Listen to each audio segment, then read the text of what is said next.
Before we get to the feature segment around Mission Life, that is lifestyle for environment, just note that there is a global call for ideas that is currently underway.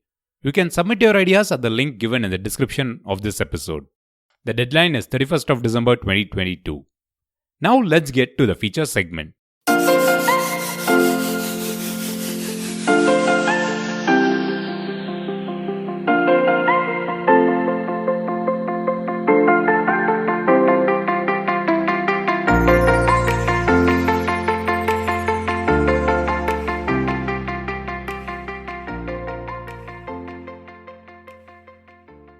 Hello and welcome back to yet another episode on the Mission Shunya podcast. Hope you're doing well. It's festive season here in India at the time of this recording, and it means a few days off from the usual work.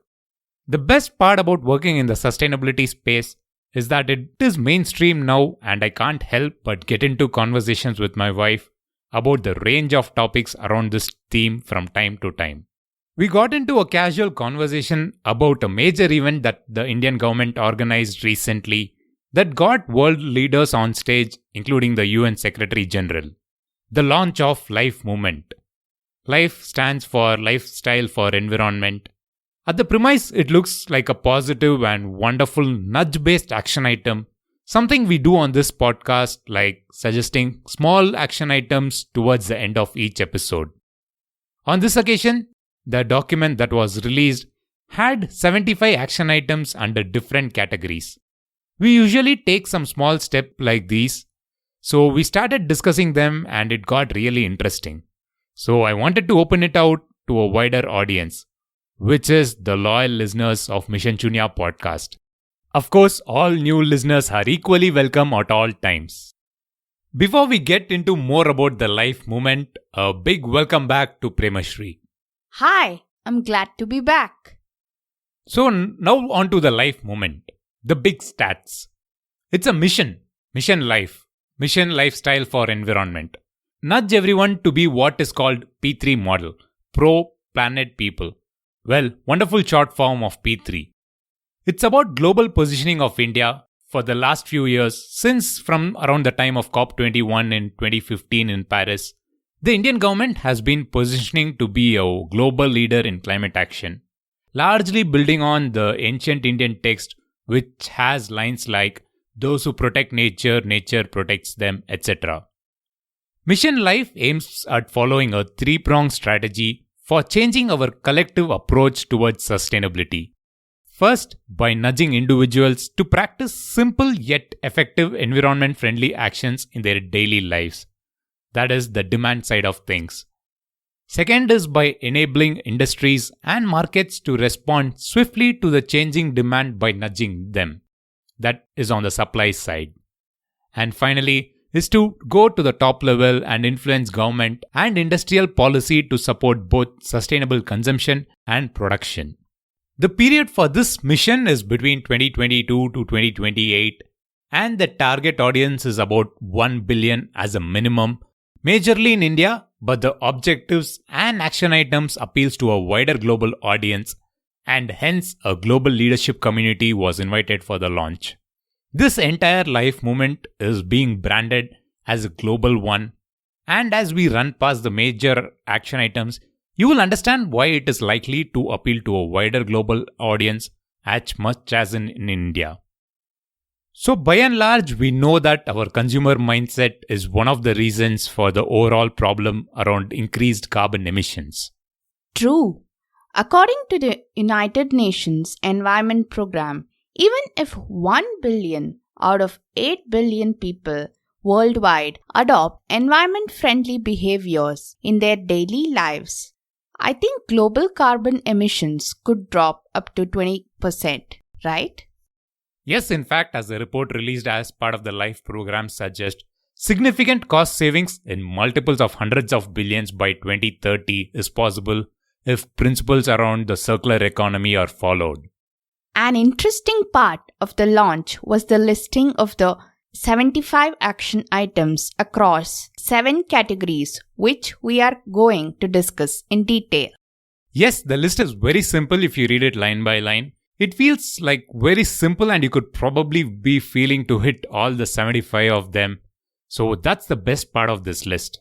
So let's start with energy, a topic that is of significant interest to you.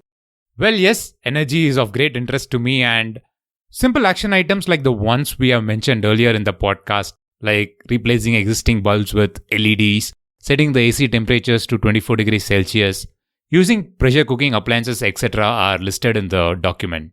Mentioning about ACs, unfortunately, even in large office spaces, this is not followed, mostly because of poorly designed and built central cooling systems, which result in poor airflow in large office spaces, thereby a need to keep the temperatures below 24 degrees Celsius, which is not good in terms of energy efficiency.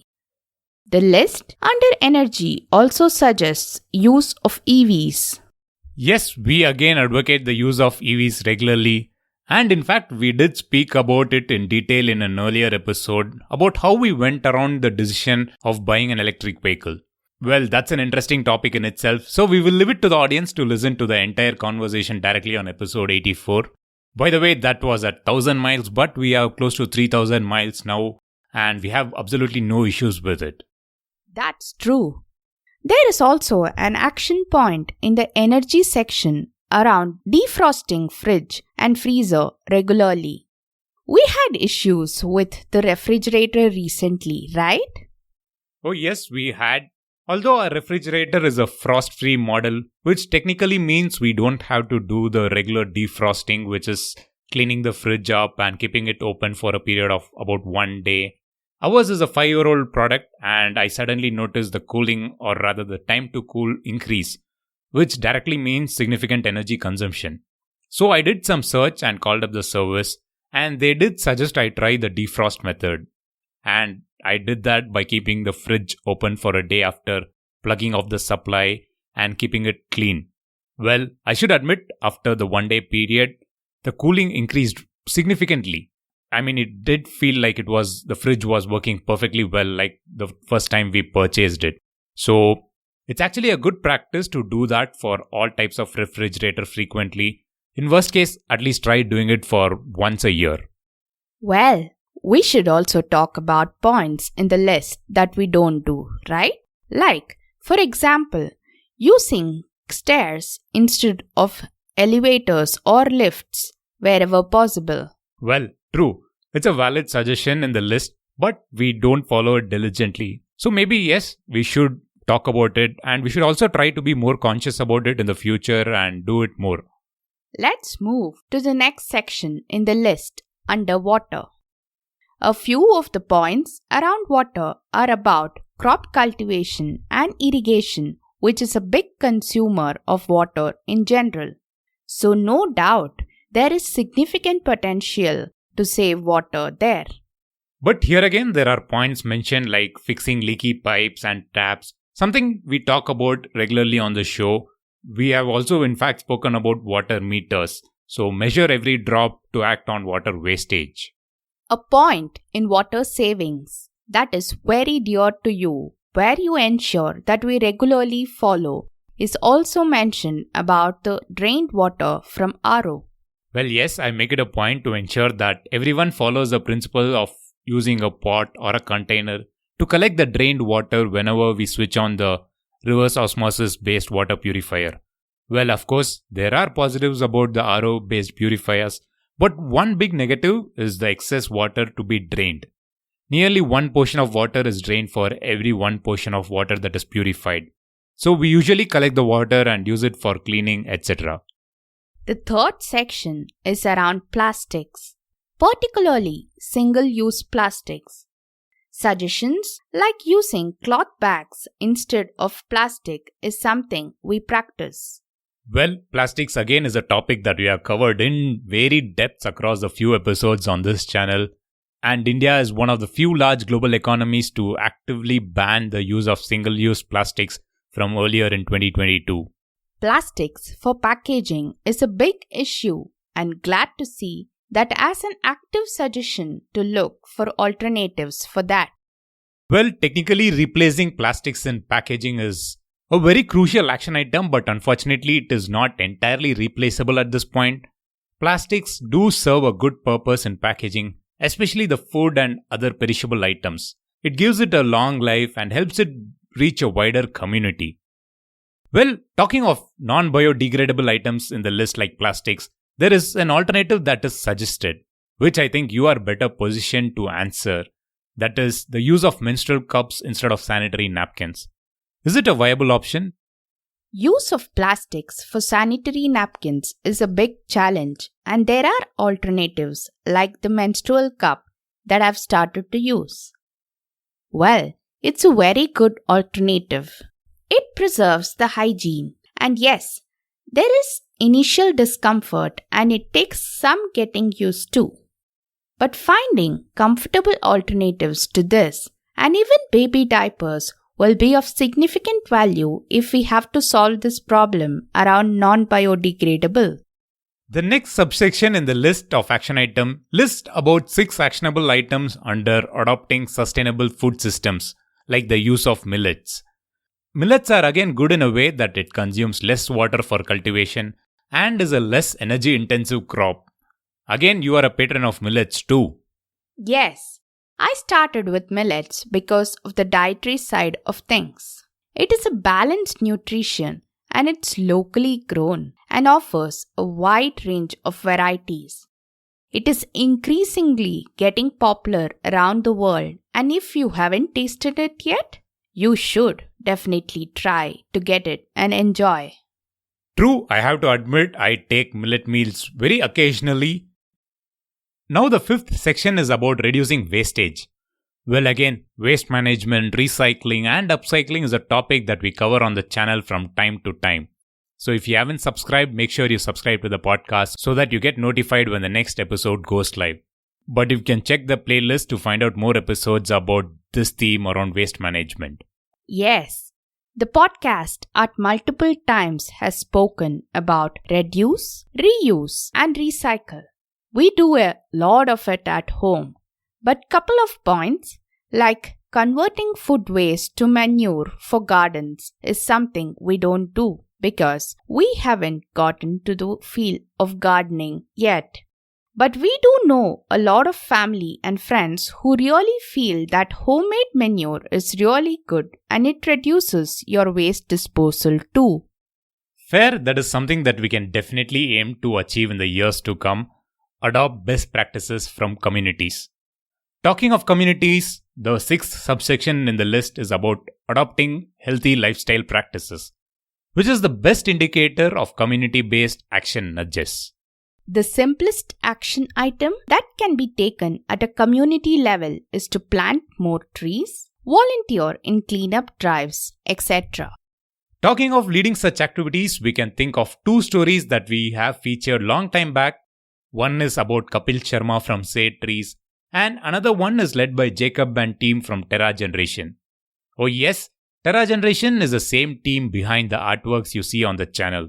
They do a lot more in the space of climate, biodiversity and sustainability. Terra Generation, Save Trees and even Vanantara are stories you should listen to when it comes to community activities. The final subsection lists about 4 activities that can be done around e-waste management. The simplest principle is to deal with the end of product disposal responsibly. We typically accumulate a lot of gadgets after its use and then take it to an authorized e-waste recycler or collector. The business of end-of-life e-waste management is emerging, and you shouldn't find it hard to find an authorized recycler at the end of its life. Yes, the second biggest challenge after plastics is e-waste, and we do our bit in handling it better. So that was our rundown of the action items from the Mission LiFE document. The target is to have an impact of 1 billion plus people by end of year 5. The link to the document will be in the show notes and description section of the podcast and also on the website missionchunya.com. In short, the action items in the document is in fact quite simple. It is something we make reference to from time to time on this channel. If you have been following most of the action items from the list, big cheers to you. But there is nothing to worry if you haven't been taking action on this front. Like we spoke, there are a lot of points where we are getting started but haven't been pursuing. So give every action a try, convert that into a habit, and like a popular saying goes, it takes about 66 days for a habit to form. So let's do our bit towards the net zero carbon transition. Shunya means zero, a reminder to all new listeners. So with that, I will be back in 2 weeks' time with yet another conversation. But before that, I will have to thank Premasri for joining me today. Thank you so much. So signing off, this is Girish Shivakumar, and as always, thank you for listening.